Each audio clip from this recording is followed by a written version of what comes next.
Good afternoon. I'm back trying to do final touches on my hunting setup. Like I said, this is my 2012 Bear Carnage, and I did a little changing on my bow. I added a ABB premium string, America's best bowstring. And one thing I like about this string, it doesn't have any peep rotation.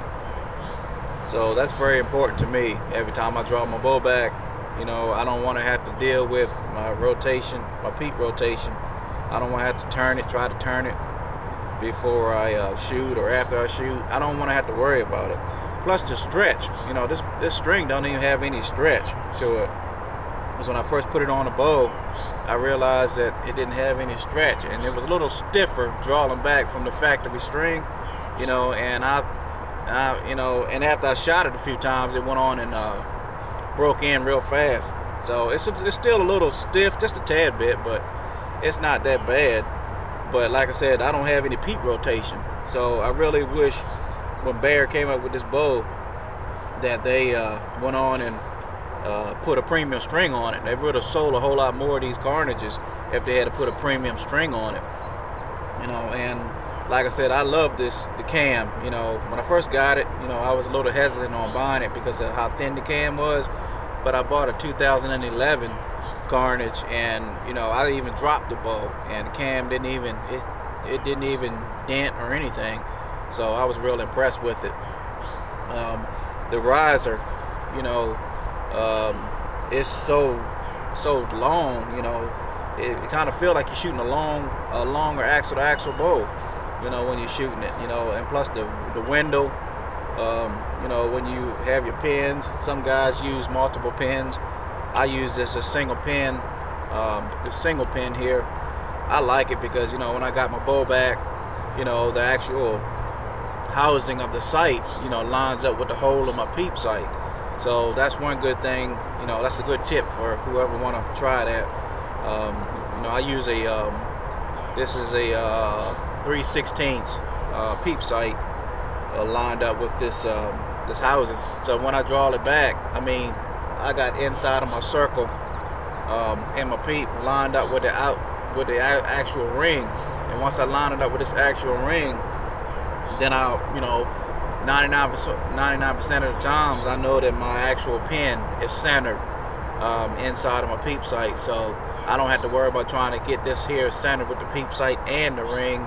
I can just go ahead and line it up with the ring, and then it'll be lined up with the inside of the peep, you know. Plus that's a good feature because instead of having a square or a rectangular housing on my on my sight, you know, then I would have to always depend on lining the center of my peep sight up with my pin.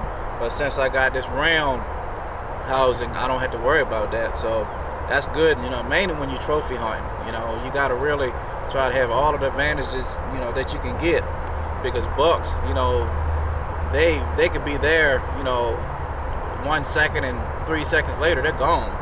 So you got to really take advantage of every situation in the woods. Even before you get in the woods, you know, set your bow up, you know, so it'll be easier on you when you get in the woods. You don't have to, you know, follow through with 6 or 7 different things. You know, you just draw your bow back, you know, put your anchor point on, add, you know, your anchor point, and then go from there. Because like I said, right now I'm shooting these Eastern Flatline arrows, and they're 330 grains. And plus, what I went on and added a kisser button. It's only made out of the same material as a loop, but I like it because on some bows that I buy, I don't even need the kisser button. But on this bow, you know, I had to have a kisser button because, you know, for some reason this bow needs an anchor point. So when I draw it back, the anchor point is right beside my mouth. You know, and it just stays there every time. So I'm going to go ahead and take a couple shots and let y'all check it out.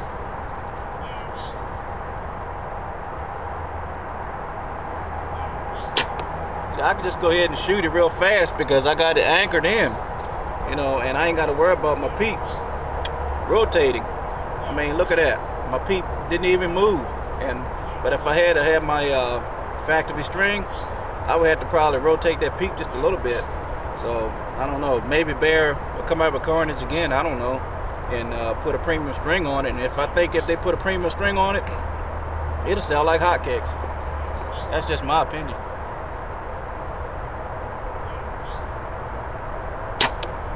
I mean, I just absolutely love this.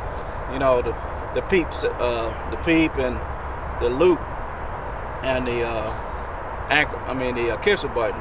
It's like I said, once you draw that bow back, the center of your the opening of your peep will line up right with this outer ring, and it's just right there. You know, it's just right there.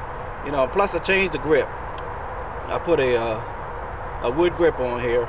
You know, because right up in this area here where it sits into the pocket of your hand, it pivots real good, so you ain't got to worry about torquing the bow. So it'll kind of pivot real good. Plus, I'll always also make sure all your set screws are tight. I realize that these two here and these two on the string suppressors bar, you know, they was a tad bit loose. That could cause a little bit of vibration too. So always, you know, tweak your screws. Make sure everything is tight on your bow before you get frustrated and realize you got to add silencers and everything on your bow because you think your bow is too loud. Just, you know, it could be something as simple as a loose screw. So I'm gonna go ahead and get my arrows and shoot a couple more times.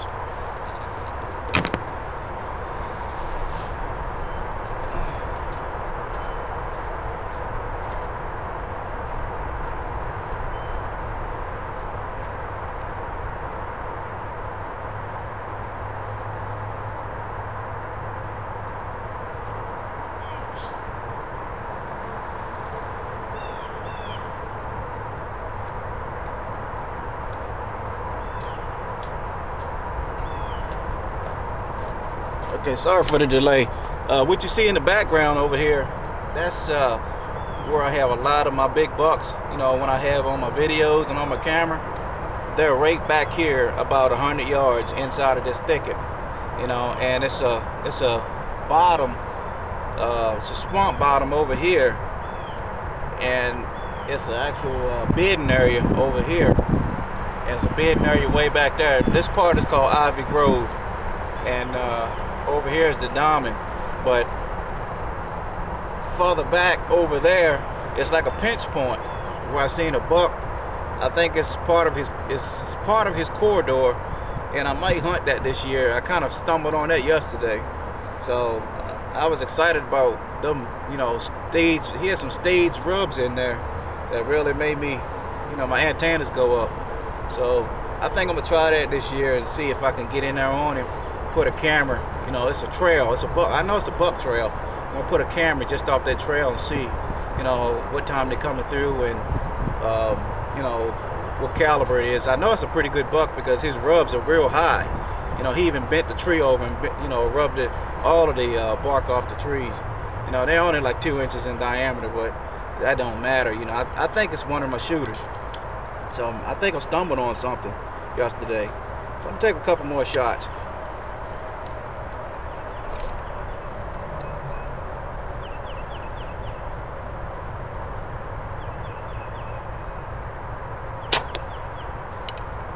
Shooting really good. I'm shooting a little high, but I ain't worried about that right now.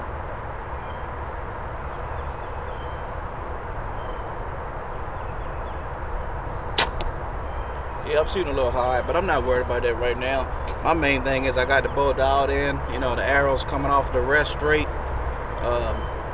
It's shooting great. It's quiet. It's fast. I'm getting 324 feet per second through the chrono. I only at 66 pounds. So I think Carnage to me is the best all-around single cam bow that ever came out. That's just my opinion, you know. But and that includes this premium string, you know. It's just phenomenal, you know. And I'm getting the maximum efficiency out of this bow now with this premium string on here, because I could tell the difference between shooting the factory string and versus shooting this one, because the factory string, they got that thing already, got it stretched all the way out, and this one here, it's preloaded, so you have to actually break it in yourself. And so that's one good thing I like about it. And the brace height, 7 1/4. And that's good for bulky clothes. 6-inch brace height bows, they're good, but you gotta really watch how you hold that grip, or you'll slap your arm. And but anyway, I'm ready to go hunting.